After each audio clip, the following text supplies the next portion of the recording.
We're back. We're raw. It's Baitman Raw, and it has been a few weeks since I've uploaded a podcast of Baitman Raw to the YouTubes or to Podbean, and I've just had a lot of things going on, and you guys kind of know about the situation America's been going through for the last month. Hopefully you and your families are okay. Hopefully if you're a small business owner, this situation will get resolved soon. I really hate it that some of you guys have had to shut your doors, not take in any money. Just a bad deal. So I've actually just been on the water quite a bit filming with Mark Menendez for his Bass TV show that's here locally. Drop my boy Mark a follow on Instagram while you're at it. We've had some tough shoots. We've had some easy shoots, and I'll be honest, the easiest ones have been on Kentucky Lake. It's making a comeback. This lake's going to be good in 2 or 3 years. There's a lot of guys catching them right now. Lots of 13 or 14-inch, very healthy fish. They don't look starved. Their bellies are full. They're spitting out some bait. It's going to be good.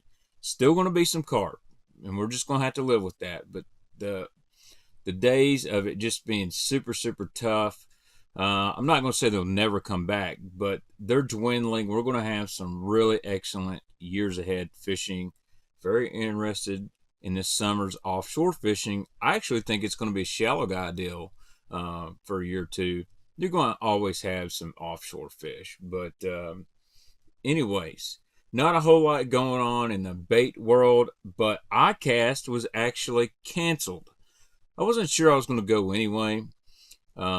It's kind of lost its luster for me. So many companies are good with social marketing and branding that you really don't have to go to iCast, whether you're a bait fanatic like me or you're a vendor trying to sell stuff. It's really kind of, I mean, it's nice to have hands-on, but it's really kind of overblown and overhyped, and I feel it's more of just a big social gathering now to vote about stuff that really doesn't work worth a shit in real life. I mean, we had a Yeti freaking dump bucket win Best of Show one year. So, you know, I enjoy iCast for the social aspect. It's cool to get some content, but really, you know, with the right contacts, you can get a lot of that product new. And if you want to do content on it, you can do it right before iCast. I really feel like the Bassmaster Classic and the bass fishing world is really taking place of that. So with that said, we're here in that period of the year where all kinds of baits are starting to work. If you live in Texas, the spawn's been on for a while. You're starting to get some post-spawn fish. My buddy Lee Livesey that was on Baitman Raw, Bassmaster Elite Series Pro, he's been hammering them on that 316 Rising Sun there on Lake Fork, Texas. My boy Ronnie Kelly, Captain Ron's guide service, he's catching them on Divine swim bait there and that stroker crawl from 6 Cents and the prawn. So speaking of 6 Cents, man, they had an awesome sale, 25% off their soft plastics the last couple days. If you missed it, I hate to tell you it's over, but you can use my code Baitman at any time to get 10% off. And that new subscription sack, it'll be coming to you very, very soon for this month. Use my code Baitman Super 6 to save $10 on your first month's subscription to the Super 6 sack. Great baits in that every month. And again, thanks to 6 Cents for helping this podcast and this YouTube channel grow. Great people over there. And hopefully, we get some more jank juice coming. And actually, I'm just going to spoil it for you. It's coming in the Cloud 10, 15, and 20 deep divers. You'll be able to get some deep janks now. So really excited about that. And maybe we could even get a little jank juice divine swim jig, like a limited run, you know, for Baitman box. I think that'd be really good for some dirty spring water there. But lots going to change between now and the end of May, man. There's a lot of fish that are going to go from that spawn to the post spawn, and you're still going to have some late spawners. And one of my favorite baits this time of year is a spinnerbait. I grew up slinging a spinnerbait. I still love to do it. there's so many good companies that make a quality spinnerbait. And I really don't like to be partial to one because I throw them all. I throw an accent spinnerbait. I throw a War Eagle spinnerbait, which is really one of the first ones I used up shell that I really, really like. And I used a ton of them. Nichols Lures makes an excellent spinnerbait. That's kind of an old school name in spinnerbaits. KVD was sponsored by Nichols before Strike King. I guarantee he has some laying around. And then you've got my buddy Robert Danielson with Angler Assets, little garage operation there in Illinois. He's getting bigger all the time. Makes a really good spinnerbait, and I just love the wire on it. It's really good. It's not medium. It's not too light. It's just right. But he makes some of the best Indiana, Colorado spinnerbaits out there, and it's all custom to your order. So look him up on Facebook or Instagram. And then I have my buddy Ron Coleman. He is the owner operator of SpotSticker Baits out at Lake Lanier in Georgia.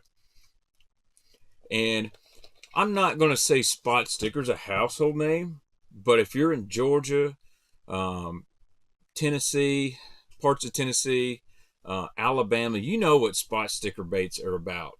And it started really with a shaky head, and then with the purchase of SOB lures and the Mini Me, Ryan has really built a great company, and he makes an awesome spinnerbait. It runs good, it's durable, and he's got great customer service. He builds to your order.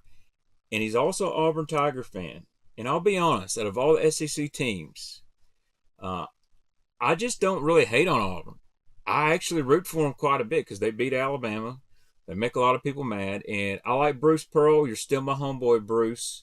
I know you left the Vols because of a barbecue, but you're still my guy.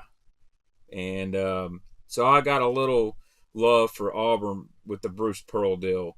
And we did beat them in football a couple years ago. So that was nice to see. But Ron is a great guy.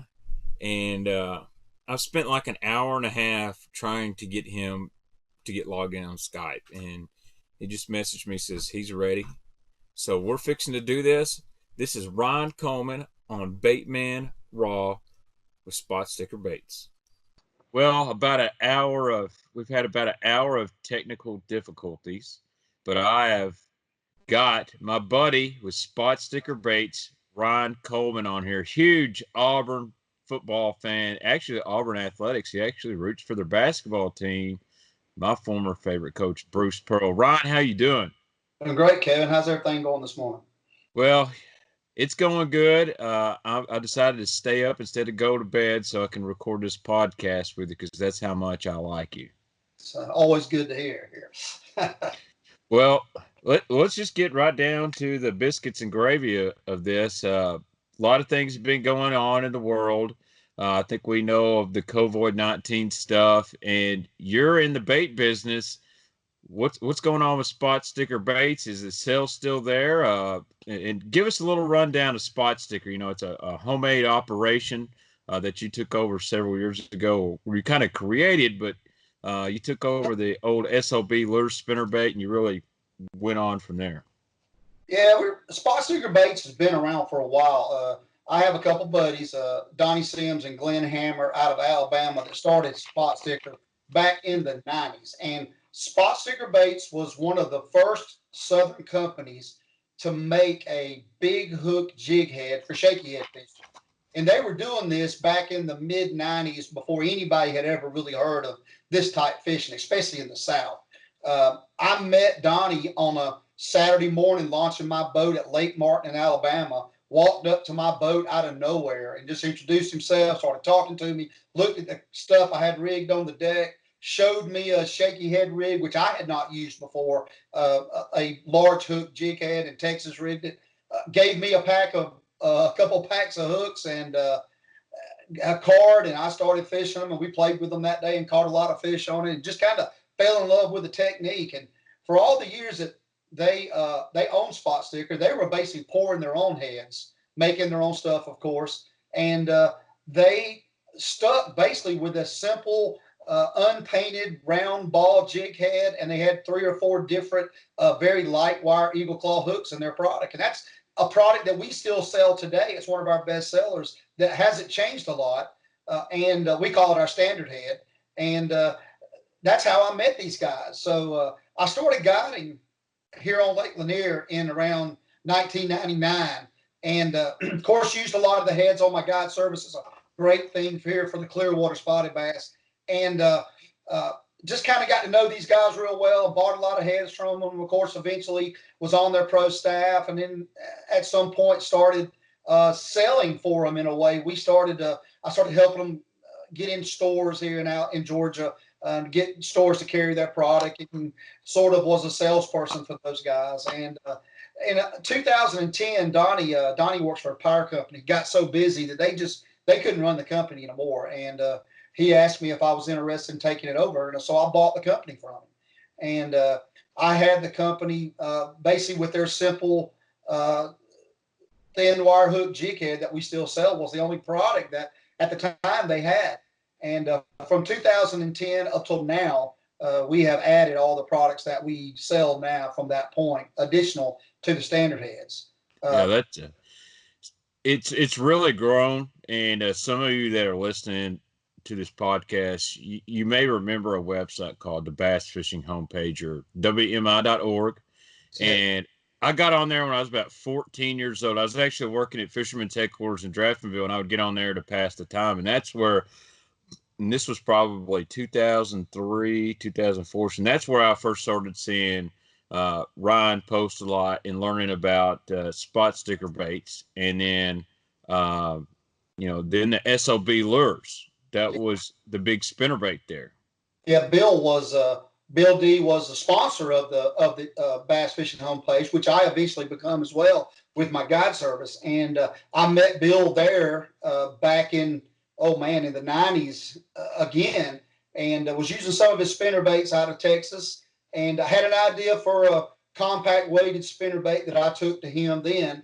And basically he and I worked together to create the Mini Me Spinnerbait, which is, our best-selling product, and in my opinion, the best spinnerbait you can buy. And I kind of the same situation there. I dealt with Bill as a pro staff member and helped him promote stuff and get it in stores in Georgia and Alabama and all through the South. And Bill passed away, unfortunately, in 2009. And a couple of years later, I bought that business from his wife and merged it with SpotSticker. So the product hasn't changed a whole lot since I bought it from Bill. We've improved a few things and changed a few things and added some colors and a few different sizes and things. But overall, it's the same product that's been made now for over 30 years.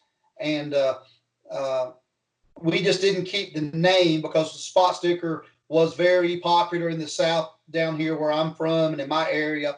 And we just merged that company in. And we still use the SOB name a little bit. But for the most part, it's all sold under the SpotSticker name.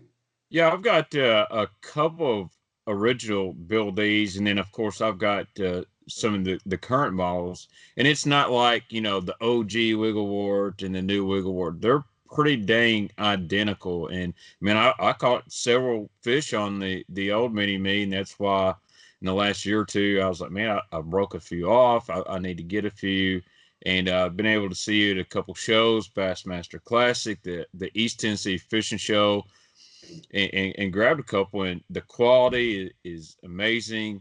The paint's good, the skirts, and I can tell it's more than just a prepackaged spinnerbait distributed to mass big box stores. It's a handmade deal. And quote me if I'm wrong, but when a guy orders from SpotSticker Baits and he orders some spinnerbaits, you make them up right then. You don't just keep stock laying around, correct? Yeah, we've got like 70 different color spinnerbaits. And of course, I've got in the Mini Me line, we sell 4 different sizes, and we sell all 4 sizes in R-bend, wire type, and twisted loop. And then in our shad head version, which is our standard size spinnerbait, we have 7 different sizes, and all of those are sold in a R-bend and a twisted loop size. So we have about 30 different spinnerbait heads. And if you take 30 different spinnerbait heads and do 70 different colors and an unlimited amount of blade combinations with painted, nickel, gold, Colorado, willow. We do Indiana, every blade combination. You could imagine how hard it would be to stock spinner baits for us, because we're a true custom builder, and we hand paint, and we do a epoxy clear coat on all of our baits, which takes 24 hours to dry. So it's a couple day process for us to build a spinner bait, and it's just not possible to stock all those different sizes and colors. Not economically possible. Right. So I'll ask you this to the people who may be listening. They heard you say arbor band or twisted loop. Your old school guys are kind of going to know the twisted loop deal, but kind of explain the difference in an arbor band and the twisted loop and why you would want one versus the other. Me, I'm just a typical arbor band guy. Yeah, I'll be honest with you, Kevin, it is a very regional thing. We find that certain regions of the country like certain things for the most part. When I first bought the business, my intention was to kill one of the two. I was trying to make this thing more profitable. And, like I said, I've got 30 different heads here that I have to keep stock of in my shop and keep inventory up. And that's really tough. And I thought, we'll sell for a year, see which one sells the most. And if one really kills it over the other, we'll just kill the other one. But we were like at 60-40 after that. So we've always kept both. Now we sell almost 50-50 on the two bins. There's two different thought process. So some people believe the twisted loop version is stronger. That is the biggest thing that I get selling point for the twisted loop. People believe because it won't open up at the bend that it will be stronger. They also like the idea that they're not, like if they use braid, won't slide up and down the arm of the spinnerbait out of the arbor bend. That seems to be the two biggest things that we get from the twisted loop. Arbor bend people believe that the arbor bend runs straighter. The fact that the wire is definitely in line with each other, that it's much easier to tune, and that it runs a lot straighter. Those are the things that I get. I use both, and honestly, I have no preference one or the other. I don't necessarily believe that the twisted loop is stronger, and I don't necessarily believe that the RBN runs straighter. So, honestly, I don't see an advantage of one over the other. Well, I've become a pretty big fan of just your shad head style spinnerbait. Yeah. Matter of fact, I went and I bought a couple at the East Tennessee Fish Show. Went and tested over at the Lake X. About my fifth cast, I caught a great big one. Just swallowed the thing. I've actually had good luck putting like the Hog Farmer Spunk Shed or a big fluke style trailer, just a big split tail that really don't do anything. It just gets it's a big bulky profile, and it runs so smooth. And that's one thing. How I'm a spinnerbait guy. There's a lot of good companies that make good spinnerbaits. But your spinnerbait, it just feels like it's running smooth down there. Like you get in a car and you get in a really nice car and it doesn't even feel like you're driving. That's kind of how this spinnerbait feels. You can feel the blades and feel everything, but you don't feel all that drag on it. That's just my opinion. Getting the blade size and the wire lengths are very important with spinnerbait manufacturer. And we change that wire length on the baits depending on the blade combination and the blade size. So if we use larger blades, we use a different wire length. We cut the wire, or all of our spinnerbaits come from our manufacturer with a long arm wire, and then we cut those wires to length depending on the blade size and the combination of blades that you buy. And that's important. It's also important on skirt size, to me, not to have a super thick skirt for the Mini Me Spinnerbait, which we make, which is more of a burning, fast-moving spinnerbait. So we use that thing comes standard with a 3.5 and a 4 blade on it, which allows you to run it fast and not have a lot of drag on it. So the last thing you really want with that type bait, the fact that you're going to move it fast, is a real thick, bushy skirt to make the bait rise and to slow your speed retreat down. Right. That whole burning spinnerbait thing, I've been lucky to watch KVD do it for 2 days at Traverse City, and I mean he's just winding that thing just like you would think burning a spinnerbait, and his whole deal is small blades, heavy weight. Of course, he was throwing the Strike King version. I wouldn't be surprised if he has some mini me's. But what typical lakes as far as burning a spinnerbait? You're on Lanier, Spotted Bass Lake. What's the typical setup for a guy that, hey, I got these mini me's. How do I fish it? What kind of water clarity and what time of the year is best for that? So our spinnerbait bite here at Lanier, and we have a lot of neighboring lakes that are pretty similar, like Hartwell, Clarks Hill, like Russell. We have Chattooga in North Georgia. All these lakes, even Smith Lake in Alabama, are all very similar. Most of them are herring lakes, and most of them have clear water. So the benefit of that Mini Me is it is a smaller bait, compact bait. We all know the fishing pressure is intense everywhere, and by having that little smaller bait, you you can get more bites on it. Sometimes I use the word finesse spinnerbaiting. I don't Mm-hmm. really like to use that word, even though it is appropriate. I think a lot of people relate finesse spinnerbaiting as, you know, small weenie stuff that catch small fish. That's just not the case. We build our baits pretty heavy, and they have great hardware. They hold up pretty well. But you know, we're basically catching spotted bass here on humps and points and things. And our average depth for a spotted bass 10 months out of the year is 25 feet of water. Mm. And a lot of times we'll throw that, you know, 1 ounce version that I sell, which is, in my opinion, the best size that we have for our lakes. We'll make long casts, and we can let that bait fall down to 5 or 6 feet of water and then burn it without the spinnerbait coming to the surface. And that ability to adjust your depth with that bait is critical for those deep water fish. And spots are visual creatures. They feed on things they can see, and being able to see that bait above their head, they will come and get it. And Yeah, you know, that's totally different than the old school approach that I grew up here on Kentucky Lake, and you know, slow rolling that big Oldham's trailer hitch spinnerbait. That was the deal. And yes, then the ledge buster come out and all that stuff. That, and in my opinion, that was a junk spinnerbait. It wasn't bad. They just didn't hold up. And you know, we've got the Strike King bottom dweller. It's not bad, but our approach has always been throw it out there, let it sink, and you just creep it along. But you know, we're a largemouth, smallmouth lake.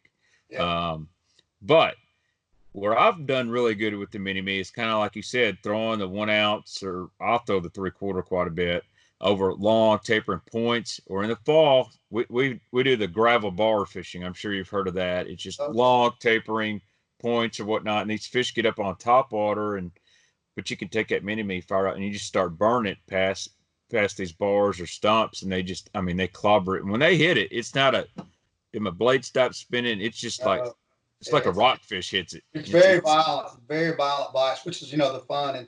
And my personal preference, the only thing I add to my spinner baits is I add a trader hook, mm-hmm. and that's all we do. We make and we sell a 2/0 spinner bait trader hook, which is made by VMC. It's a short shank trader hook, which is really nice for that short compact bait.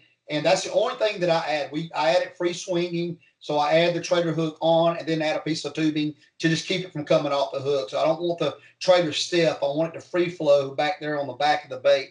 And that thing, you know, for spotted bass, they have a big tendency to come up behind the bait and snap at the back of the skirt. So you definitely want that trader hook. I mean, it's, in open water fishing, there's really never a time where you don't want a trader hook. And Right. so I basically just rig them with trader hooks when we take them out of the box, and I get ready to tie it on. It gets a trader hook immediately, and that's the only thing I really do to my bait once I take it out and go to, you know, right out of the package. So I've got a couple Mini Me's laying around here. You know me, I love the purple. So I got a couple lavender shads. And then I got a couple lavender shads where it's the painted blades with the white with the purple blow. Explain to me what about the popularity of all the painted blades. You know, you have different combinations, but a lot of people really love your painted blades, Yeah. and they're different. It's not just a straight chartreuse or straight white. You do offer those, but you Mhm. kind of got the two-tone deal. And I think you explained to me one time that when those blades are spinning really fast, two-tone like that, it almost makes that little spinnerbait look like a small uh, group of bait fish. That's right. You're talking about a bait like our shad highlight, which Mm-hmm. has the nose of the bait painted. The nose of the blades are painted a different color than the white, and it has a shad on the front and a white on the back. And the spinning action, you just have to. It's hard to explain it, but it makes two blades look like four. So, like right now in Georgia, most of our lakes we've got a shad spawn starting right now. So Correct. that shad highlight type bait is fantastic throwing on the points and things around those shad spawns. And I'm a believer in the painted blades, and I always have been. I definitely like the gold and silver or nickel blades in dirtier water, but in the clear water, I really like the painted blades. And my philosophy always is to start with the painted blades, and then if that doesn't work, then I'll switch to a nickel or nickel gold or copper or some other blade color.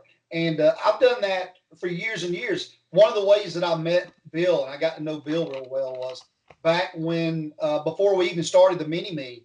I went to Lake Toho to fish in the Bassmaster Elite Series. Back then, I think they called the BP Top 100 or something like that. And I was a co-angler, and I went down there to fish and on Toho in November, and got second place and caught all my fish on one of Bill's white shad head spinner baits with white painted blades, and that's at Lake Toho.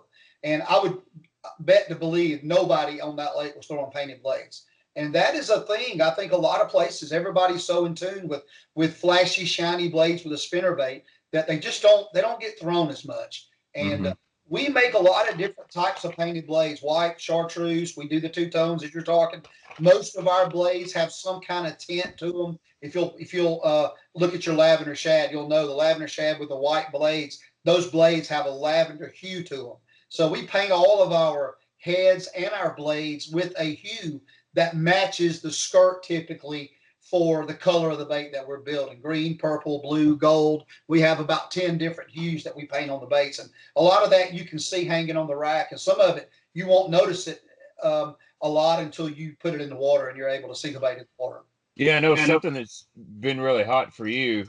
We talked about it at Knoxville was and I've got one in my hand. The viewers won't see it, but it's been on my live stream recently. Is the fluorescent orange, the kicker blade, especially on the double Colorado or the Indiana Colorado tandem deal. And man, that has really made a comeback in the last year. You know, I'll say Jason Christie. I think he caught him in a bass event really well on that. And it's really, you know, Jacob Wheeler's been using one, all kinds of guys. And it's crazy, especially that East Tennessee market, man. Those guys eat that thing up.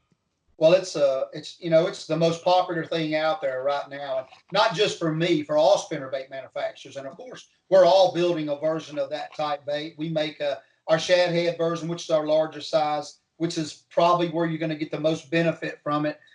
We make that with a tandem combination with a Colorado and a gold willow, also in the double Colorado like you have. And then in our Mini Me, we make that in the tandem version as well as a double willow version where we do a orange blade in the front and a gold in the black, or orange and a chartreuse, or we'll make anything you want. That's kind of the concept of what SpotSticker is. We are a custom builder, and we have a lot of different stores that we sell to that we make some really funky spinnerbait colors for those guys.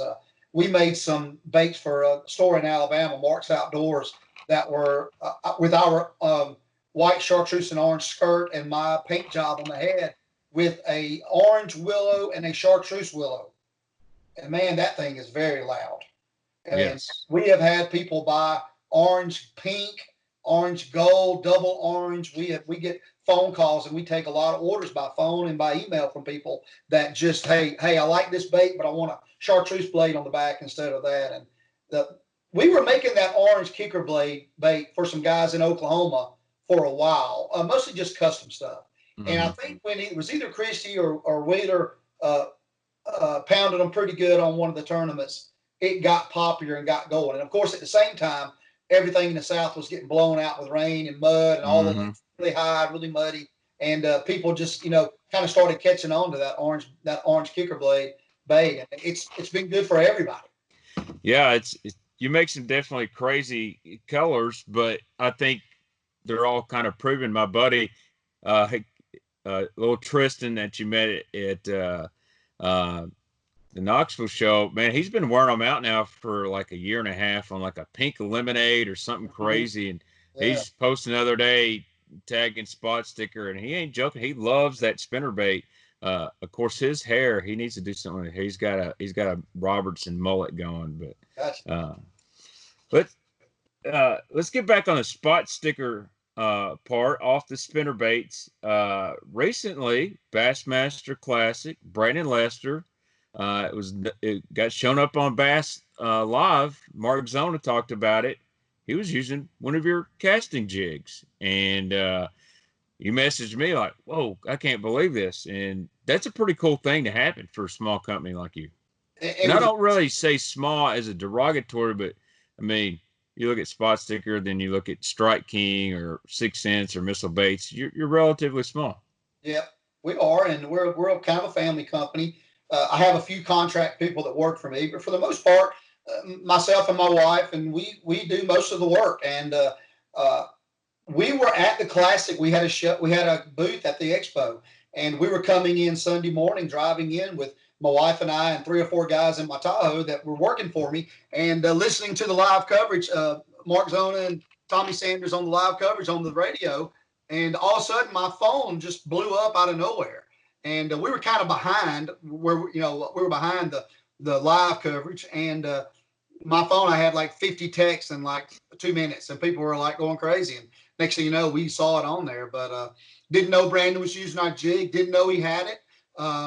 We have had some success in the past with guys on the Pro Tour using our baits and buying from us, but had no clue he was using our jig. And he had caught 20 pounds the first couple of days, and some of those fish were caught on on our half-ounce brand hand-tied living rubber jig, flipping the boat docks. And he had like a catch of the day on Saturday. And that's what Zona was talking about. He kind of skipped under a dock and caught a 6 pounder and had to pick him up over a wire and flip him over the motor, and just kind of a circus catch. He got this thing in. And Mark Zona, I guess somehow, from what I understand, he's the bait Nazi. He went and found out what he was using. And that was what Dave Mercer told me, was that Zona is definitely the bait Nazi, and was able to find the bait and had one on the show, was showing it off. And we make a solid jig. We hand tie all of our stuff with wire. We do living rubber and silicone jigs. We have our own proprietary design of I call it an improved Arky head. It's an Arky head with a flat spot and a little different triangle design, which allows it to skip well and come through cover. And yeah, it was great to see that Lester was catching them on the jig, and just to find out that somebody was using our product that we had no clue that was using it. Usually when one of those guys want to use something of ours, they call me and we send them some stuff, and had no clue he was using it. Don't Still to this day, don't know where he got it. We have been in contact with Brandon since then, and we're making some stuff for him now. But still don't know. I would imagine he might have bought them at Tackle Warehouse. Who knows? But Who doesn't yeah, buy from Tackle Warehouse? yeah, yeah, they have a big selection of our stuff, and I would imagine we've noticed in the past. We've been selling at Tackle Warehouse for about 10 years, and we've noticed in the last 2 years, especially, that our jig sales there have really ramped up. And I don't know where that's coming from. You never know. It's always a good thing, but there's so many companies out there that make good jigs now. There's a lot Yes. of good companies, and we have found that with jigs, it is definitely a local thing. So we sell 80% of the jigs we sell in the Lanier area, but I sell to probably 15 stores in Alabama, and selling my jigs there have been difficult just because there's 10 other spot sticker baits in Alabama that are selling jigs Right. that these local people know and that they're loyal to. And we kind of have that loyalty here on Lanier, and trust me, we stay with that. I mean, we know where our backyard is, and we work with that. But it's nice to see some guys using our product that's not from our backyard, and that had some good things to say about it. Yeah, I mean, that's a very interesting deal there. And I'll be honest with you, no offense to a lot of jig makers out there, but I feel once a guy gets comfortable with one or two, maybe three jigs, he pretty much sticks with that. Like Yep. I throw the Jim Moyna rock jig, which is no weed guard, and I usually order between 40 and 100 on a good year. I hadn't ordered any in a while. I hadn't been fishing much, but it works. There's no weed guard when I'm out deep. I'm not around brush. Just what I throw. If I'm around some hangy stuff, I'll put a dirty jigs football jig, and that's pretty much kind of my football jig. Now I've been experimenting with the small Kitech tungsten football jig, the missile micro jig, and then as far as a brush pile jig, it's just kind of a standard Stanley cast and jig, and I've kind of been playing with the 6 cents hybrid jig, which is a really good all around jig. But I stay pretty low. I got my couple flipping jigs, and you know, it's not like spinner baits where I've got a Bass Mafia box and I've got a plethora of blade combinations and brands and colors and stuff like that. And, you know, same way with swim baits. You just can't have a bass tricks. You got to have all kinds of different things. Right. We make a jig color here that's called herring, and it's a jig that we started making, and we were doing wild kind of for different customers, and it's a three color green jig that has some blue in it, and it's basically, I will tell you, for a blueback herring lake, it is the best jig you'll ever use color. And we make it with our casting and our football head. And we have guys, like you said, buy 70 at a time. And we've had colors like that through the years that we've had local guys here buy in numbers like you're talking. And uh, I do believe that it's local. And I believe that jig fishermen in general, they're kind of the weirdest of the fishermen. And They they're hard are. to turn. It's hard to take a guy that's used to using a certain type of jig from a local company they're using, and even get them to try Mm-hmm. another jig, much less to buy enough of them to make it, to where they get used comfortable using them. I've always had the opinion, and maybe it's a little cocky, but if I can get a guy to use my jig, not to throw it, but to use it, that they'll love it. And Yeah. it's the same thing with the spinnerbait. It's all of our products in general, but it's hard. I mean, shaky heads are another thing that our company was built Oh, on shaky heads. But guys that use shaky heads, they get something they like, man. It's hard to turn them. It I'm really one of those is. guys. Yeah. I've always been a Picasso shakedown. For some reason, that was the kind of the original shaky head. Actually, the Reaction Innovation screwed up jig head was my favorite, and they quit making it, and the Picasso was the closest. But I've got some of yours, and I like them a little bit better because they have a little longer extended hook. Most guys are putting a 3/0 or maybe a 4/0, and if I forgot what size yours is, it may be a 4/0, but the shank's a little bit longer. And now, as the Magnum trickworm, that has been a huge bait here on Tennessee River, has gotten popular.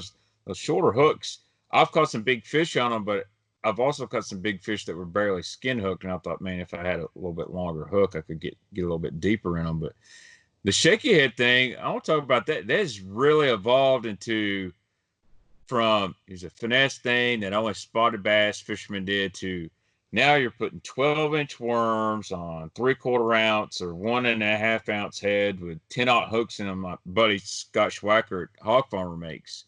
Yeah. What's your opinion on that? Are you a guy? I'll fish it like this. I fished the lightest weight I feel I can get away with, Yeah. and We make about, Lord, one, two, three, four. We make about 8 different types of jig heads. We don't necessarily call them shaky heads. We just call them jig heads. We make everything from the old school head that we started with a non-painted head and a thin wire eagle claw hook to the bait you're probably talking about earlier is our screwball shaky, which is a that's it. screw lock type head with a hidden eye that has the R 3/16 1/4 has a 5/0 long shank hook, and we built that head mostly. We already had a screw lock head that's a football shape that most people were using with finesse baits and swamp crawlers and small stuff that worked really well. But we got so many people that started using a trick worm and a magnum trick worm and a 6-inch worm, something in that length. So we made this screwball head, screwball shaky, which the 1/8 ounce has a 4/0 and the 3/16 and the 1/4 have a 5/0 long shank mustad hook in them. And that, like you said, just gives you a little bit more length for that longer, beefier bait. And it's just another tool, like I said, that we have in our line. We sell a football. We have a football with an EWG hook. We have a ball head that's painted that has an upgraded, little thicker wire mustad black nickel hook 4/0 than our standard ball head has. So we give you a lot of different options there. We've got 3 different hooks in our standard line. We've got a long shank, a wide gap, and a magnum. And the way I tell people those is, the long shank's a little longer, the wide gap is a little wider. The magnum is a combination of the two, so it's longer and wider. And the magnum is more like the screwball head with a 5/0, so it's better for longer worms that you would use on there. We make a 6-inch finesse stick, which is a combination of a slim down Cinco tail end and a beefed up swamp crawler front end. And what that does is it gives you a little beefier nose to be able to use a screw lock head on it, protects the worm, but it also gives you that nice slim down tail that you can use for wacky rigging or jig head rigging. That we found is a really good shaky worm. Yeah, that was the only problem with the trick worm. You had to bite like the first quarter off to even get a screw lock to go in those things. Yeah, we beat that up with ours. Yeah, I've got some. I'm looking at them right in front of me. They're in the package. I believe they're a cinnamon purple, which is a really good looking color. Um, you do make plastics too. A lot of people may not know that, but you make a good finesse worm. You make a Kitech style bait. Talk a little bit about that. And one thing you do on Lanier, very unique. I put an Instagram post of about a year and a half ago. If you have a football head with a screw lock on it, it's not a shaky head, it's a football head with the screw collar on it, and you all basically screw those Kitech style baits and throw it out there, and you don't fish it really like a swim bait. You fish it almost like dragging a football jig, correct? Yeah, I learned that technique from a couple guys up on Lake Erie back in the early 2000s, and they basically would take this heavy football head with the screw lock on the shank of the hook, and they would screw up a goby style bait and drag that thing on the bottom up there on that rock on Lake Erie, and that those things stay on the bottom. So up at Erie, if you're not on the bottom, most time you don't get bit. So you need to have that contact. So down here, we've always had this underspin bite. A lot of guys, Lanier's kind of known for that whole fish head spin and the underspin bite, swimming a fluke type bait on that down the middle of the channels, where most of the time your best way to fish that underspin is to be on the bottom. So we'll throw down the middle of these guts of these creeks in the winter and, be in 50 feet of water and throw up into 20. And let that thing drag down the bottom and just slowly reel that thing down on the bottom. But the only problem with that is the underspin wants to swim. It's a lighter head. It has a blade on it. It really wants to get up off the bottom. So what we did was we kind of adapted a different technique here by taking that heavy football head. We make a 3/8, a half, and a 3/4, and we screw that, our 3.3 or 3.8 swim bait up on that guy, throw it down the middle of those channels using, 15-pound fluorocarbon, and just basically almost like a swing head rig, just slowly fill that thing down the middle of those guts out till we get to the edge of the timber. And, we was doing that for a while. And then, of course, the FLW and Bass both came here, and the guys just ate that technique up when they came here. And now we're finding that people are doing that everywhere. I mean, we're doing it, Hartwell and Russell and all those places, but that is an incredible technique in the winter. I take the football head and the swim bait deal and use it in the summer. We fish a lot of flats, and I just fish it like a jig. We throw it out on these flats around these brush piles and just kind of shake it, shake it around those brush piles, and you'd be amazed. It makes that swim bait stand up, and those guys will eat it up. But having that screw lock on the shank of the hook is imperative to save those expensive swim baits. Right. I mean, we sell the swim baits, and everybody looks at the price, and they're $6 a pack. Trust me, we make very little at $6 a pack. They're expensive to be made, and you want to save those. And you can sometimes get a dozen fish out of one swim bait, whereas if you were having to slide that thing up or glue it up, you would get one fish basically, and you'd be throwing that thing down and getting another one. Yeah, I'm a bass tricks guy. I know all about tearing up expensive swim baits really quick. Yeah. You talked about brush piles, and RC, I love brush pile fishing, but we do it a little bit different. Now, I was blessed. I got to go out with Rick Steckelberg, the original fish head spin guy, years ago. Made a promo video for him that was in Bass Pro Shop. So I got to fish Lanier, and I said, man, if I could come here, I could fish this lake really well because y'all are fishing brush, and that's what I like to fish. But the more I've learned and watched, it was totally different than the way I fish here, but still similar. Yeah. And we might be in agreement, but not every piece of brush in a lake has a fish. No, and Rick was one of the pioneers of the brush pile fishing here on Lanier. Rick and a few of the other guys here. David Nichols is another guy. You hear his name a lot on FLW. Those guys grew up. Lanier made a big transition in the early 90s from being a shad lake to we got the blueback herring in this lake. And those guys were on the forefront of fishing the lake when the herring got going. So we all kind of learned from those guys to a certain extent. And the brush pile fishing here is all of our brush piles are 25 to 30 foot of water at full pool level. And our fish love that depth. I mean, almost 10 months out of the year. And we basically will throw over those brush piles with top water, with underspins like you did with Rick, and jerk baits and things and swim baits that we throw over those brush, and we draw those big packs of spots up out of the brush. And that's kind of going back to what we were saying earlier. They're visual feeders. And that's why on a herring type lake, you're always going to be better on sunny days versus cloudy days. The clearer the water, the better. The things that normally you learn that are terrible for bass fishing are great for herring lakes like Lake Lanier and Lake Hartwell and those type things. Sunnier the better, the calmer the better at times, and the clearer the water. And I'm talking sometimes at Lanier we have 15-foot visibility. And you can actually see the tops of the brush piles in 25 water at times. And we do a lot of drop shot fishing, of course, once it gets hotter and the fish get more pressured.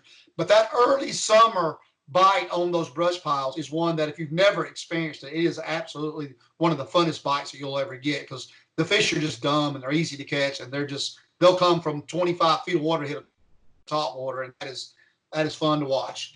Yeah, I remember filming that, and number one, it was hotter than Houdini hell, and I didn't, back then I worked out. I didn't mind showing off my, my guns and whatnot. I had a heck of a sunburn after that, but I remember, he didn't have a GPS or anything. Rick was using the old triangulation method, and he would line up. He said, once I get, this window on this house and across from this point, and you'd look down like, 10, 20 feet in front of the boat, you'd see a jug floating way below the water, and it was tied to a brush pile. And he's like, yeah, I don't have GPS. I just get lined up, and then I can see this jug, or maybe I see the pile on my depth finder. It is pretty crazy, man. I think I was only about 20 years old or something, but I love brush pile fishing. And we talked about this before we went on the podcast, so I want to hit on that. There's a lot of people that have hundreds upon thousands of waypoints in their graph, and they say, oh, well, this is a pile here, this is a pile there, this is a pile. Well, if those are years old, majority, I would say 60, 70% of those aren't any good anymore. Yeah. And, I take a lot of guys on guide trips and have over the years. And a lot of some of the trips that I get, I'm pretty proficient with the Lowrance electronics. And what a lot of the trips that I get now are, I've went out, I've bought $10,000 worth of electronics. Now, how do I use these things to help me catch more fish? And that's kind of the type electronics trips that I do. I mean, Lowrance unit can do 975 things. And honestly, the normal bass fisherman only need 30 of those things.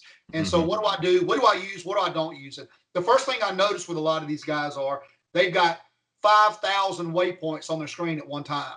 And that's an issue. And if you saw my shop, you would understand it, but I'm a very organized OCD type person. So I actually categorize my waypoints for winter, summer, docks. I have files on my user files on my graph that organize my waypoints. So if I'm fishing in the wintertime and I'm doing ditches and I'm doing timber lines, the last thing I need is for every dock or every brush pile that I've got marked on the lake to show up on my on unit. It just makes you a lot more inefficient.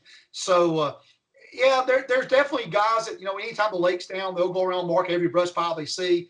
But you're better off looking for fish on these things and finding things that, using your good sense about what is going to be good or what is good versus just marking every single thing that you see.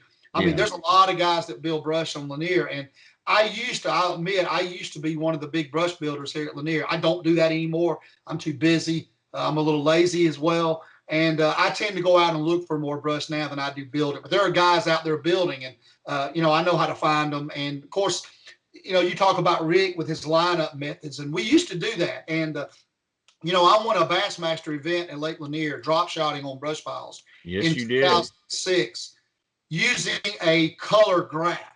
So I didn't have a GPS on my boat. Only thing I had was a Lowrance, I think it's a 102C Yep. Color 5-inch graph is what I won that tournament on.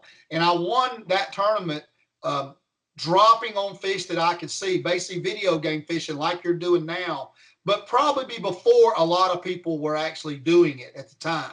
Mm-hmm. And, you know, that is, I still have one of those units here. And triangulating places, I honestly still believe it's faster than using your electronics if your mind can keep up with the places that you fish.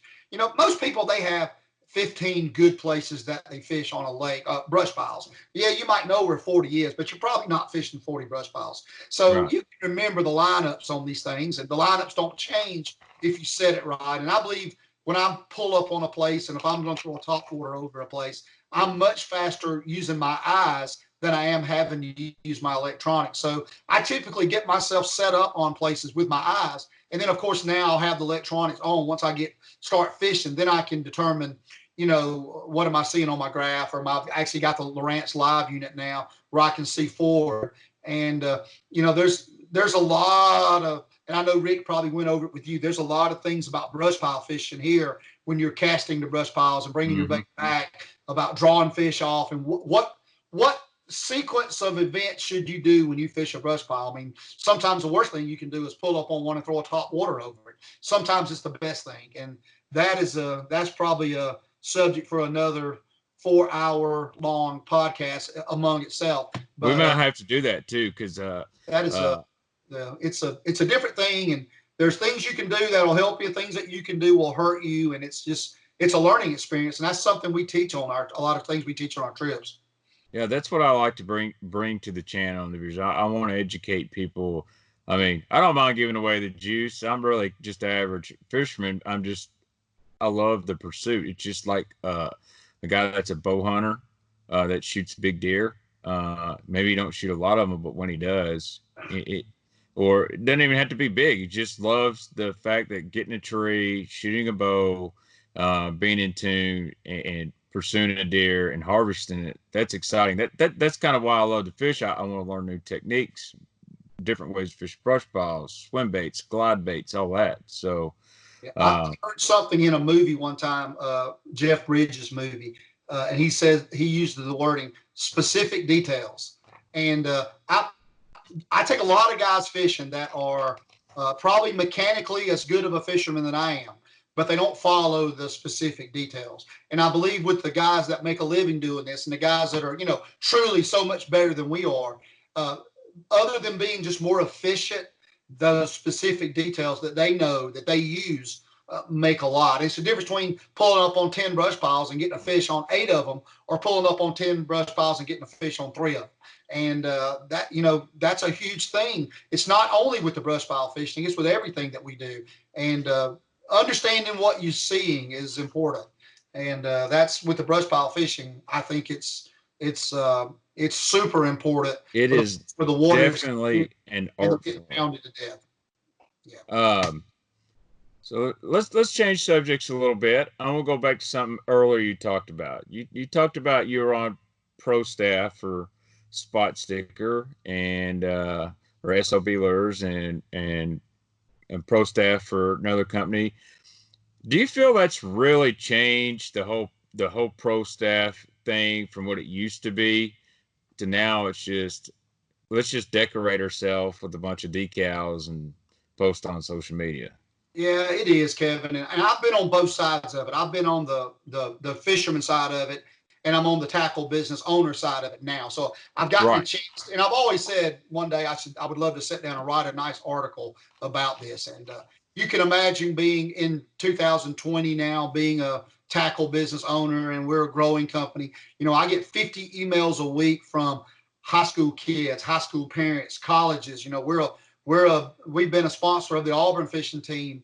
SpotSticker has been, and supported those guys. But you can imagine, and local fishermen, even up to the elite level, you can imagine the amount of things that we get in, people looking for quote unquote sponsorships. And you know, both the companies that I started with were SOB and SpotSticker. Those two companies that I started with, I own both of them now. And you know, my deal with those guys was I felt like it was the right way. We help promote product. We help fix problems with product, which is something that I ask of my people on my pro staff. I'm like, the last thing I want you to do is to come tell me how great our baits are every single day.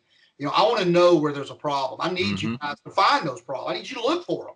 You're not going to hurt our feelings. We need to know what these things are so we can improve. And that's part of being a pro staff guy. You're not just a guy who's getting a discount on some baits or some free baits or a t-shirt and you're out there, you got it on your shirt. But, almost consider looking for a pro staff position like you would interview for a job. And I have a lot of people who will call me up and say, "Hey, what all do y'all make?" "Oh, I mean, that's nice. Nice of you. Are y'all getting any pro staff people now?" I mean, and my thought has always been, why would you want to be a pro staff member for a product that you never even used, that you have nothing about it? But we get that so many times. We get that that question, we get that comment, and of course, we just file 13 of those guys, and we have sent some stuff out to people before. I've had young kids who sent me requests for things, and we felt like they've been sincere, and we fired a box their way. And other times we don't, but it has really changed with I think with the high school and the college fishing league, and it's something that we try to work with. We've sponsored a few of our local high schools here in the Lanier area.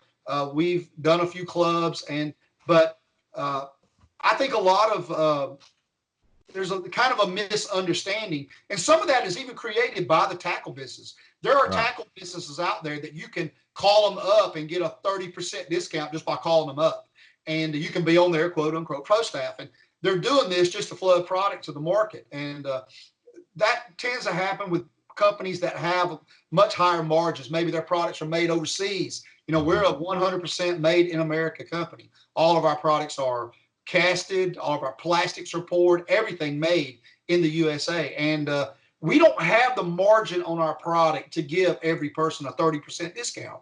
So we have a very small pro staff, as you would call it, less than 10 people. That they're mostly local people here on Lanier area that we deal with, and we handpick those people specific for our pro staff. I really feel like right now is the time to have quality over quantity. Absolutely. I the guys listening to the show, they get it. They know the tungsten companies of the world that just everybody's tagging, and we're like, okay. And I feel people 4 or 5 years ago, they felt different. Like now people have kind of got tired of it. Like, okay, I get it. You're not really sponsored. You're getting a discount. But there are some people that, like you said, maybe they don't ask for a whole lot, and that's okay. Yep. And that's how I started out with Casey at 6 cents. I mean, make no bones about it. They take care of me, and I take care of them. But I never really asked them a whole lot. What I asked Casey was kind of like you said, hey, here's what I want you to do. You send me some baits. I like your stuff. I'm already a believer. But I want you to accept my feedback. You send me prototypes and stuff like that, and I'm going to tell you straight up if it's junk, if it's not, maybe some colors. And he said, dude, that's exactly what I'm looking for. I don't want you to be saying this is the best bait ever. I want you to, hey, man, this color right here is a no-go, or I think you could tweak this crankbait to do this, or this topwater do this, because maybe in your region, this is what guys are looking for. That's the feedback I think those the mass, I call them mass staff companies, are missing. They're just, guys, happy I'm getting 10% off, slap a decal. That's right. You want real feedback from real fishermen.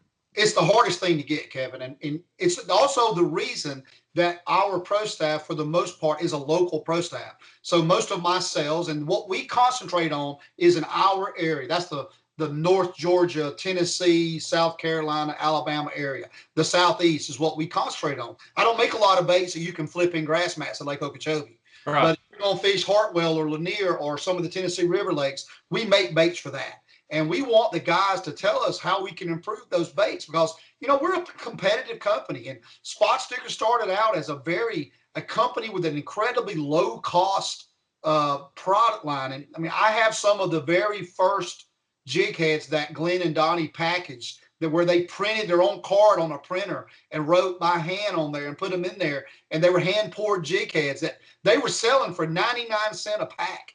And Wow. now that product line costs 3 times that much. And um, but we have transitioned from that into what I consider we are a quality product company. We are more of a high end. We hand paint all of our spinner baits. We hand clear coat. We hand tie all of our jigs.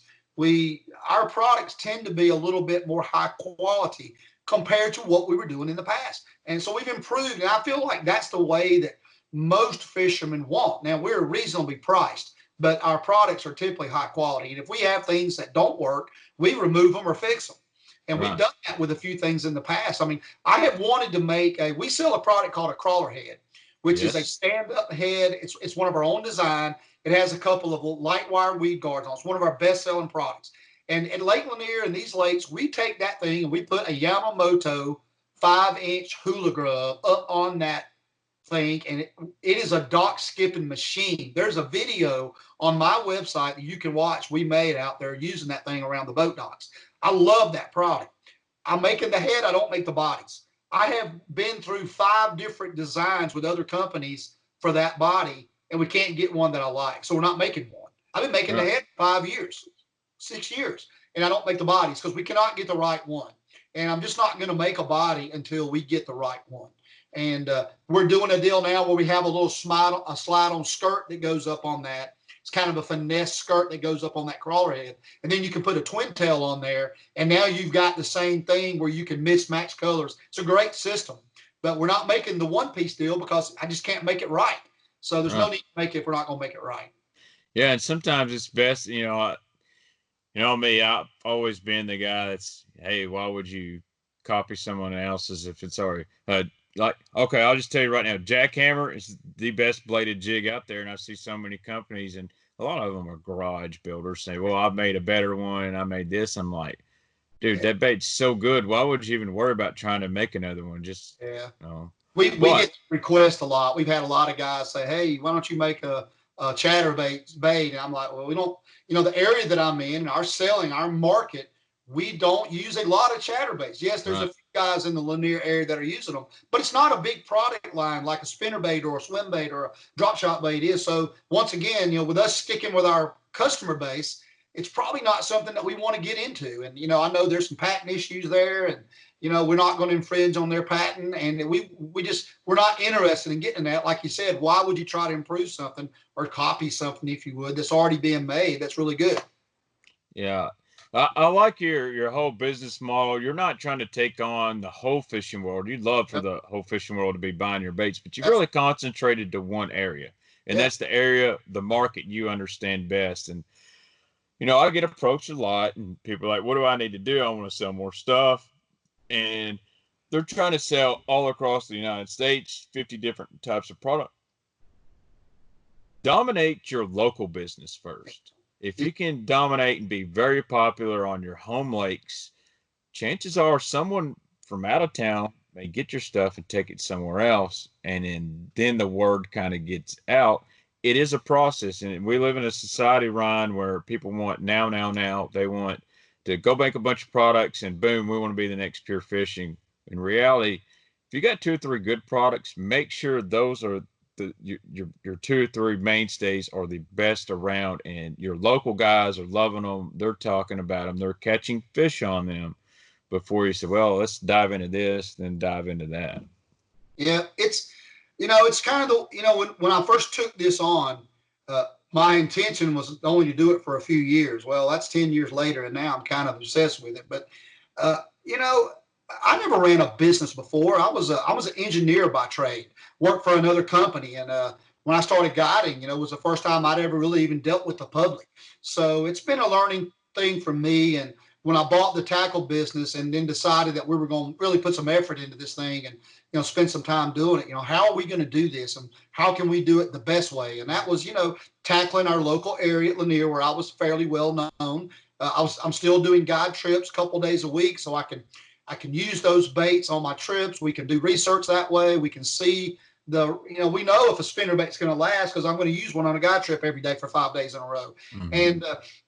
And then, of course, I'm fairly familiar with most of the local lakes and the Hartwell and the Clarks Hills and some of the Alabama lakes. And, SpotSticker coming from Alabama from the beginning, we basically started just concentrating in Georgia and Alabama.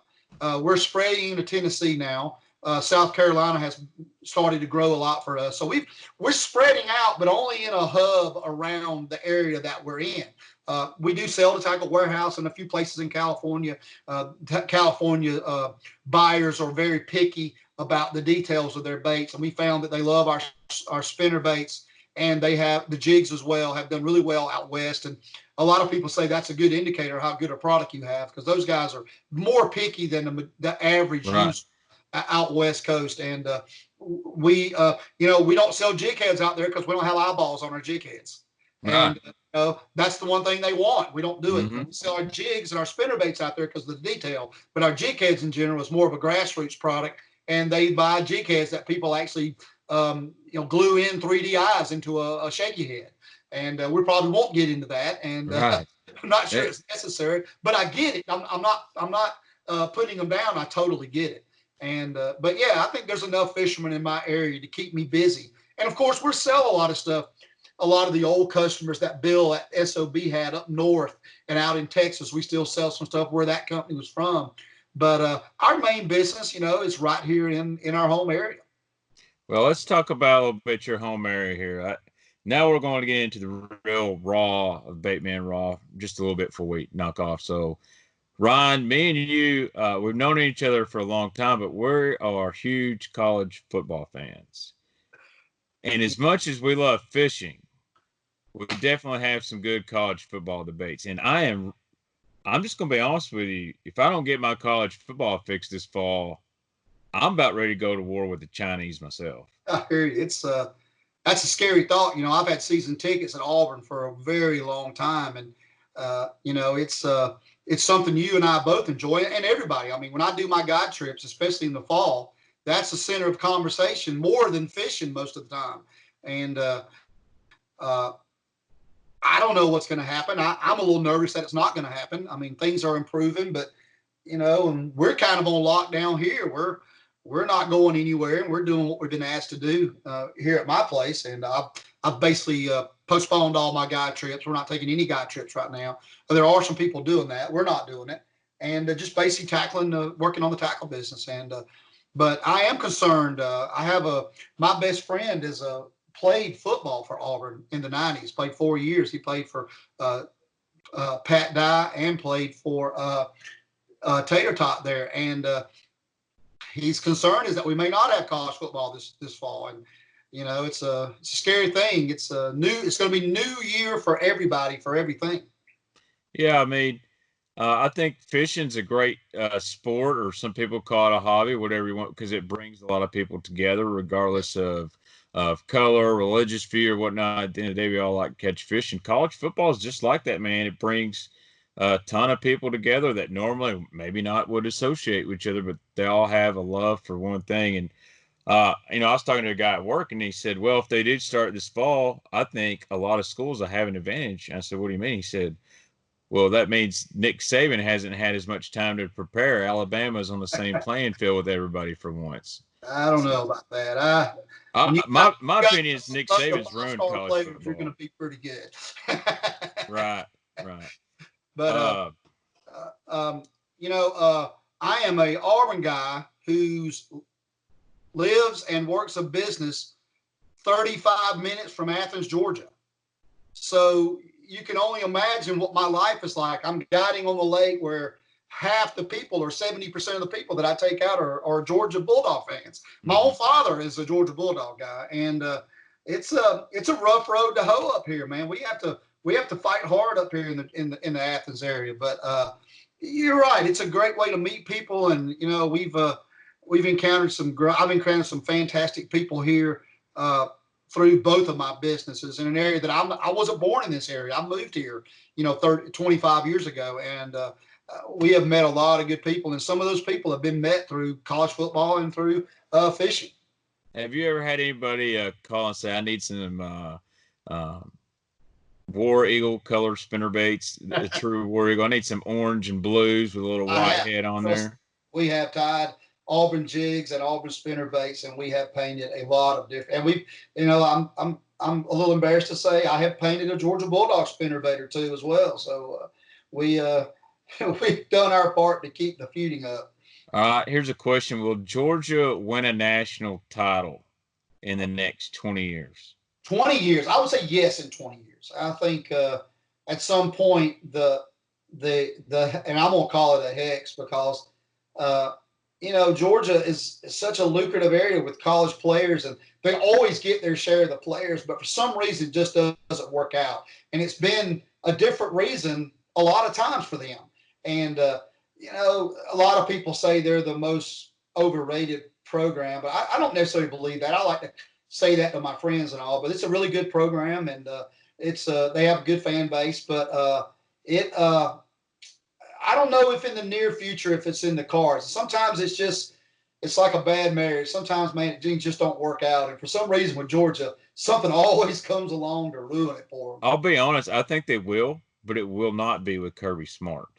I think after the Kirby era, I think they're going to have to shoot for the moon with a real proven coach. And if they get the right guy, I mean, I'll be honest with you, I think this is a hot take now. Yeah, they could have got a guy like Lane Kiffin, Oof. awesome recruiter. Kiffin's a great coach if he's got talent. They could go somewhere, and he's not scared. Uh, or maybe a guy like a Jeremy Pruitt. I don't want Georgia to take Pruitt. I'm using him as an example. Guy that goes to an SEC school that's been struggling. I'm knocking myself here, and really kind of turns around because Pruitt did a pretty dang good job last year from going 2-5 to having the second longest win streak in the nation coming into this year. That's the kind of guy I think Georgia's going to need, a guy that can restart a culture and say, hey, we're going to win the big games. We're going to win an SEC championship. And, I respect Georgia. I don't care for them, but I respect them. Yeah, I think I'm a little different than you. I think Kirby can do it. I think his recruiting has been so good, and it's been they recruit the same players that Auburn does, and it's amazing what they've done in the last 3 or 4 years. And I think I saw something that said Georgia has the most 5-star players on the roster of any program in the NCAA right now. That is true. Boy, they have really landed some beasts, and they've got I think maybe Kirby needs the right offensive guy. I think that might be the biggest thing they need. I think defensively, he's going to make the defense good all the time. Mm-hmm. I think if he can get the right offensive guy in there to pull the strings, it could be a thing like a Cam Newton coming to Auburn even. It could be a player. It doesn't have to coach. One player, and they can win a national championship. Yeah, I mean, they had the Justin Fields at Ohio State. I mean, he was in the bag. Yeah. I'll be honest. I think when they lost Chaney, they lost a lot. Jim Chaney's a heck of a quarterback coach and an offensive coordinator. Yeah, you can't convince the people up here near Athens that they didn't like that guy.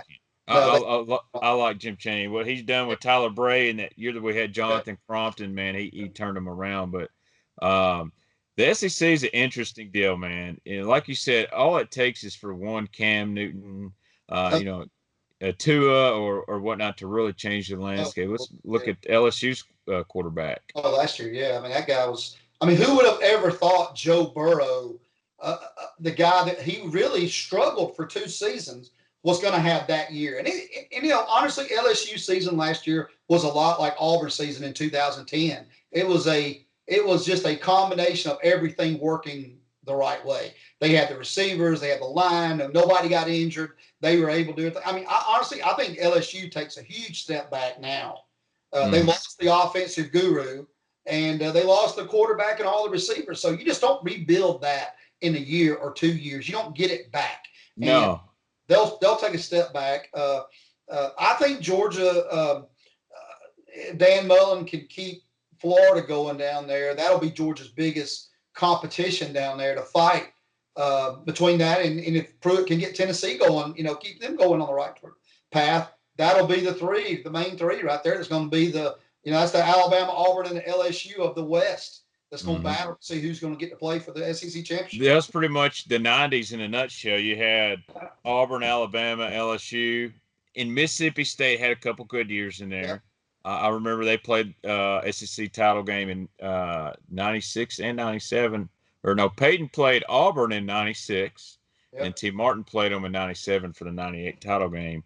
But you know, that was the old school. You had Florida, Georgia, Tennessee, and then on the other side you had Alabama, Auburn, and it was either LSU or Mississippi State.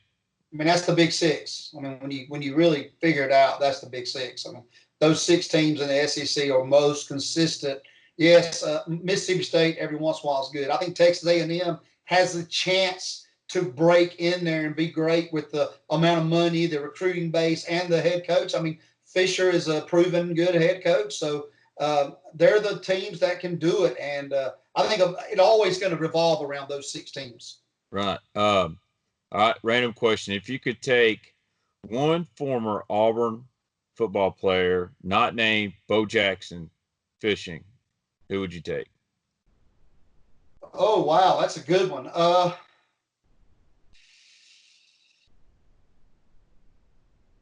would think Patrick Nix. Yeah, that's Bo Nix's father, correct? I'd love to hear about what he did with Bo, and Bo was a great guy last year. Struggled a little bit, but showed flashes as a thing. And you can, I mean, that come from his father. I mean, when you teach somebody, I mean, it's a Tiger Woods situation here. When you teach somebody something from the day they can walk, I'd like to hear about how that happened. And he seems like a real solid guy. I mean, there's definitely some players on there that I'd love to take, but from a standpoint of what he's doing now, I think what he did with his son is fantastic. I mean, I'm a father who has a 23 and a 19-year-old son, and his son seems really grounded and a good kid. And that'd be a fun day. I see some golf clubs in the background here. So I know you like to golf. You are a Tiger Woods fan, correct? Yes, I am. I've always have. And I am a fan of excellence, and that is being a Tiger. You have to be a Tiger fan if you're a fan of excellence. Yeah, the Masters down there, Augusta, Georgia, was postponed till this fall, and I watched that deal last year. One of the greatest comebacks of all time in sports was Tiger at Augusta, winning the Masters again. Who is a bass fisherman you would love to see have a Tiger-esque comeback, a last hurrah to maybe win the Classic, or the Red Crest if you count Red Crest? I don't know why they just don't say. I mean, I think in a way you have to say that's KVD. I mean, he was the man. He was the Tiger Woods of bass fishing, and he struggled a little bit lately. And who knows why that is? I mean, fishing is just like golf. It's not something you can dominate in all the time. But he fishes the same style of fishing that I like to do. I've always liked Kevin's demeanor. He's a very efficient. If you watch him fish, it's always funny watching some of these guys now. They catch a big fish in a tournament. They get him in the boat. They put him in the live well, and they're screaming and yelling and laying on the boat and, praising, about it. And by that time, KVD would have made 5 more casts. Right. Yeah. He's like, let's get it in the live well. Let's gotta make another cast. Just with what he does, it's almost like he's not, and I know he is, any human being, it's almost like he's not affected by the moment. He is affected by the day. He'll worry about that stuff later. But his efficiency and the way he goes about what he does, it's inspiring, man, because, every fisherman, being efficient is a lot more important sometimes than being good. I mean, right. That efficiency of how you go about your day, how you pack your boat, how you do your tackle, how things are set up are very important to how you got to go out there and fish a tournament now. You got 7, 8 hours and you got a couple of hours of running around time. I mean, that's not a lot of time. It seems like it is, but it really isn't. And, I've said it before. I think nowadays it's harder to catch a 5-fish limit than it was when I first started fishing and fishing. I catch a 10-fish limit. I can't tell you how many times that I was in a club back in the 80s and 90s where me and a guy in the boat with me would have 20 fish in the live well at 8 o'clock in the morning. Yeah. And now I can't tell you how many times I've been fishing in tournaments at 12 o'clock and have 4 fish. You think that's because fishermen's gotten better or electronics and let's just be honest, YouTube and the information out there? It's you. It's me. It's guys who spread information. I mean, the internet now has gave us all these things. I mean, years and years ago, you would hear a guy talk about skipping a jig around a boat dock. and you would try to go out there and do that. You didn't know exactly what they're doing, how they're doing it. Now you can go to YouTube or watch 1,000 different people do it, visually watch it, and then you can go out and emulate that and learn how to do it. And it's the electronics, it's the tackle. I mean, we're better at every aspect of fishing than we were 25 years ago, technique related. I mean, we got better equipment, we got better techniques in general. I mean, you probably were this way. Who didn't do Carolina rigging back in the day? And now it's like so forgotten about. I mean, I would go to the lake with 2 baits, a Carolina rig and a crankbait. I mean, that's what you had. And you know, once I started doing more finesse fishing and jig heading and you know, football jig fishing, like you mentioned earlier. I mean, to me, the football jig now is today's Carolina rig. Yep. And now it's not just a shaky head. I mean, I'll be honest, I've caught some great big fish here on Kentucky Lake on my favorite size is 1/4 ounce shaky head mag trick worm. But now you got a Nico rig and all this other stuff. But Tokyo rig, I don't know. I have a theory on the Tokyo rig. I have a feeling that was a way to just drive some random sales. But I mean, why wouldn't you just flip, punch? But you know, the Nico rig's a big deal here, or even just a nail weight and a wacky worm. I've seen you know the guy Jason Johnson, great fisherman there on Lanier, did really well in the FLW event. He didn't fish the tour last year. Always been friendly to me. But, you know, he now weights a stick bait quite a bit, suspended over those brush piles and stuff. Jason is probably one of the top 3 tournament fishing on this lake. And that's a lot of good tournament fishing on Lake Lanier. And Jason is one of the best sticks. If they put everybody at Lake Lanier in their own boat and send them out on the lake to fish, I mean, he'd be a hard guy not to put your money on. And, but Jason seems to go by the same concept that I do with bass fishing on Lake Lanier, and that is, it is not necessarily the big bait, big fish rule. A lot of my biggest fish, spotted bass wise, that I've caught on Lake Lanier, I've caught on some of the smallest baits, a fish head or a drop shot or a small bait. And yeah, I do throw spinner baits, and I throw bigger spinner baits on Lanier and big top waters. But I've caught the 2 biggest fish that I've caught on Lake Lanier, largemouth and spot. A 10-4 largemouth and a 7-pound 30-ounce spot came on the same bait, and that is a crawler head with a 1-piece grub on it. That is literally considered a finesse bait. Both of my biggest fish on Lake Lanier came on that bait. All right, now I'm gonna have to grab some and try skipping that bad dude on some of these docks here, because our fish have changed. And there's a lot better boat dock bite here than there has been several years past. Because I think, due to the bad spawns and the Asian carp, a lot of these younger fish, even up to 3, maybe 4 pounds, they're not transitioning out to these offshore humps and ledges and stuff that the generations before did, because they're, the carp are out there. The carp like that same stuff to get out of the current, and the current breaks. So some of those bass are staying behind, whereas the older bass, they just didn't care. They'd run out there. Since they were little bitty, that's all they knew. Run out to them ledges. So there's a good boat dock bite. It's such a different type lake. I mean, we don't really the spotted bass don't really migrate. They're not like the largemouth that go up in the creeks and spawn and make this fall migration up these creeks and things. I mean, yeah, there'll be some fish out there, but these guys, they're deep water predators, and they stay out there year round. There's fish on this lake in 50 feet of water 365 days a year. And I honestly believe some of the biggest fish, the ones that don't ever come shallow, those fish move out of that timber. They move up on the offshore humps on Lanier. They spawn and they go back in those timber. Some of them don't get caught. Some of them don't get up on shallow spots. And Jason and I both, we like deep water fishing. I deep water fish, here back before it was cool. Back everybody was throwing a shaky worm around docks and around the rocky banks. I always was a deep water guy. And Jason kind of seems to be that same way, that we like to concentrate more on the deeper fish and deeper times. And when I won my bass here, I caught my fish in 55 feet of water.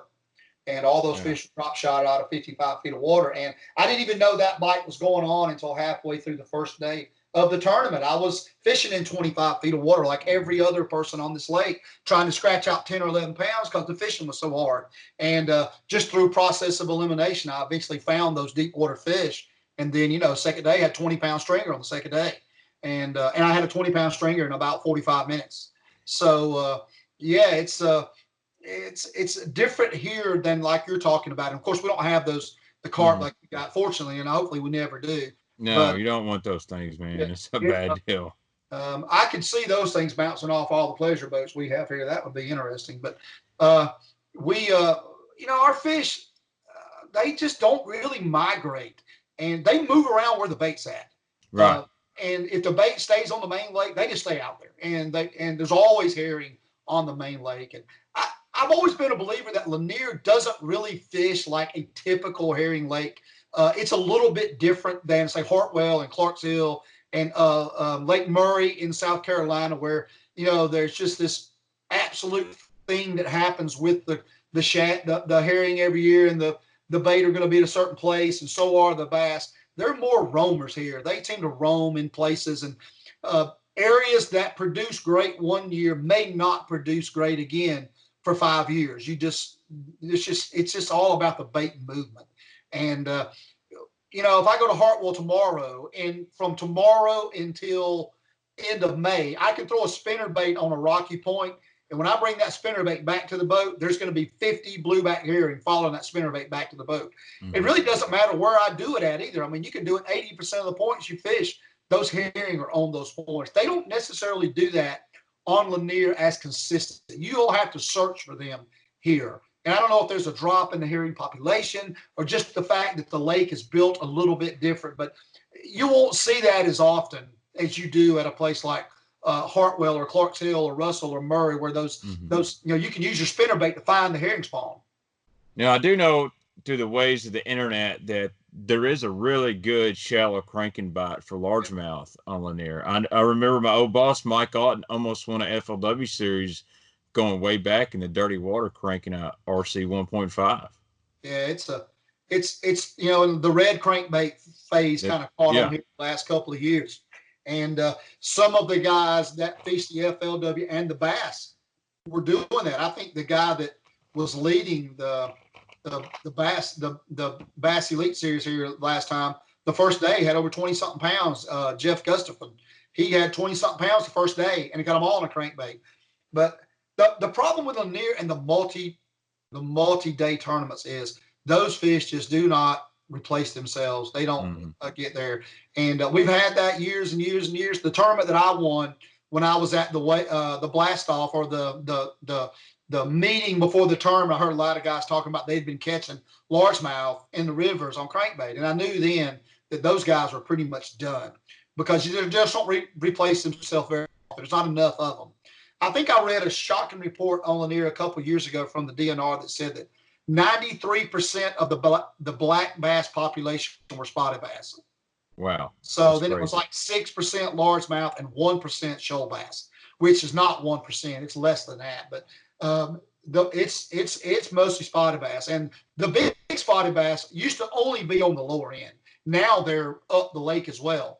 But once a guy, if a guy can find those largemouth on the tournament day, that can be really good for them. If they have enough areas and they're smart enough about it, that they don't just try to say, I got 4 points that's got largemouth on them, I'm going to fish those 4 points. They need to spread out and keep running water that they haven't run with that technique. They're going to be more likely to catch those largemouth than trying to, count on an area that they caught some in practice on. Because a lot of times once you catch those fish, they just do not replace themselves. I feel like we just spilled a lot of juice. Yeah. I'm about to let you go because I know you got baits to build. I got to take a nap, but I value your opinion a whole lot, whether it's, I don't do politics, but I do agree with you for the most part on all that stuff.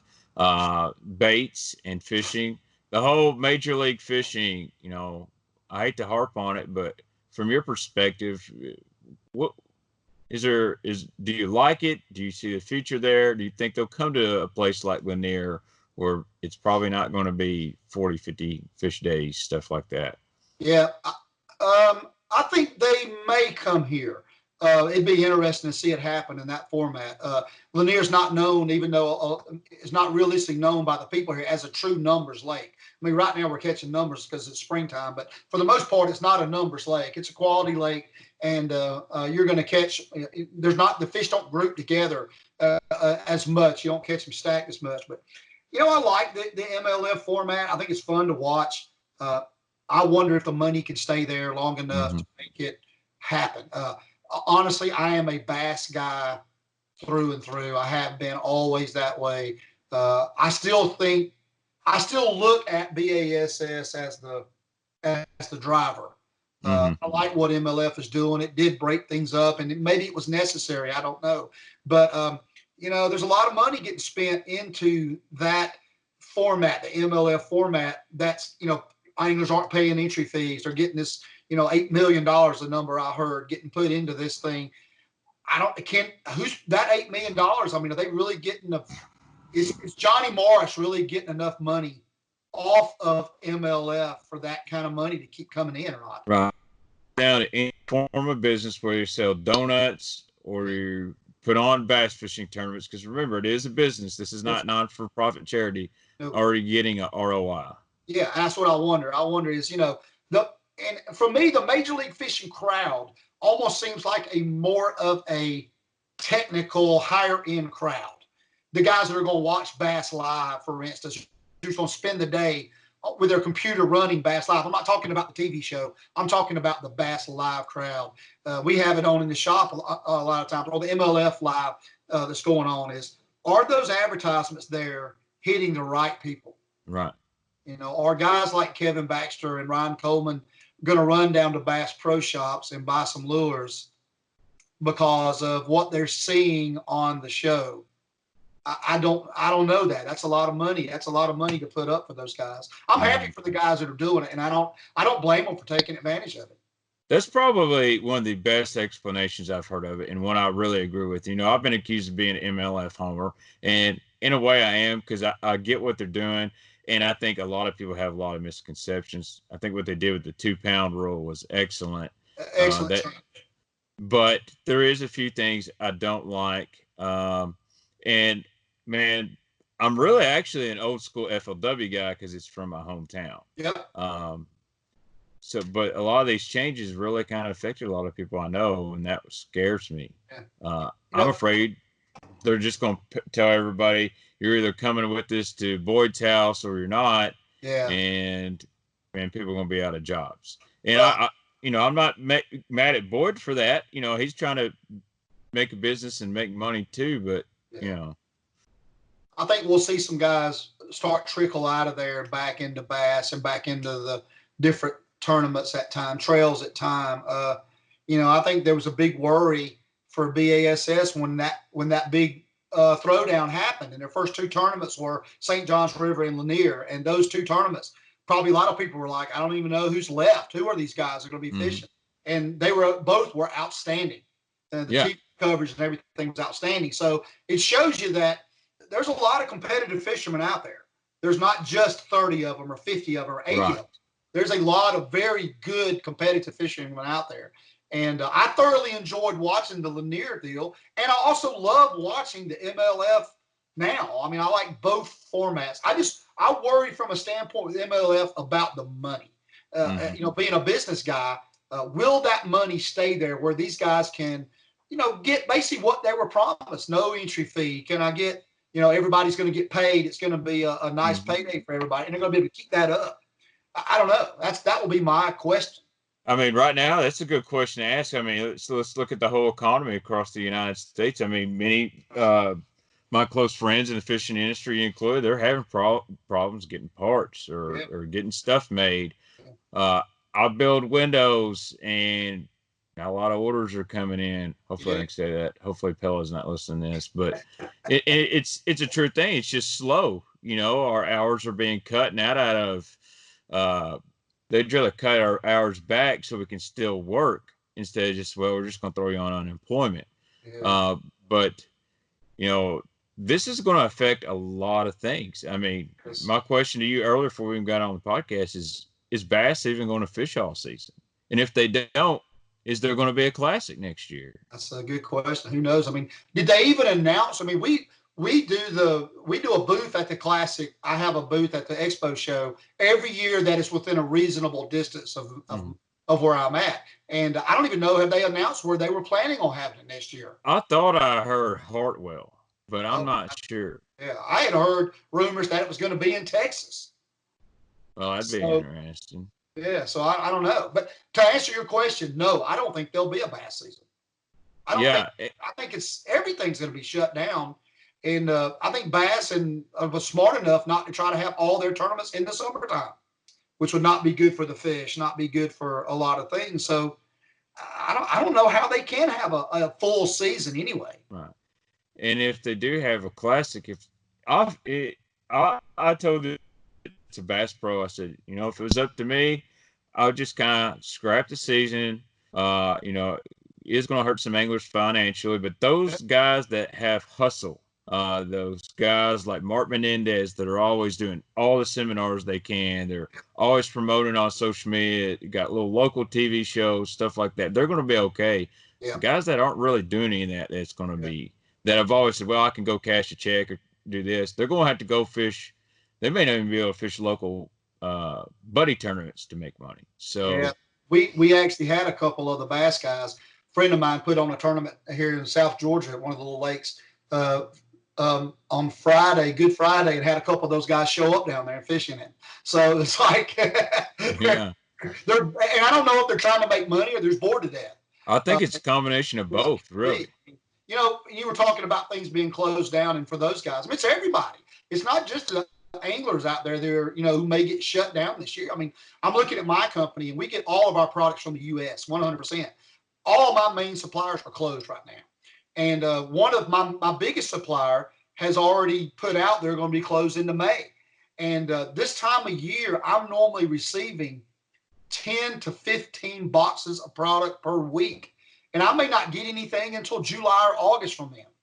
So, though we did have a very good inventory this spring and we're built up on inventory, we will start to run out of things. I mean, it's just we don't have enough inventory to last a year, and we shouldn't have because that's not how you run a business. But of course, if we don't get anything for 4 months, we'll start running out of stuff. And then at some point, they will start back up. They'll be behind.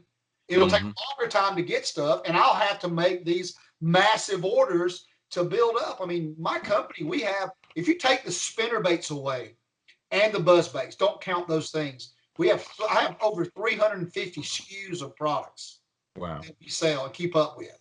And that's not including the spinner baits and buzz baits, which are unlimited amounts of SKUs. So imagine 350 products, going out and us having to restock all of that at one time.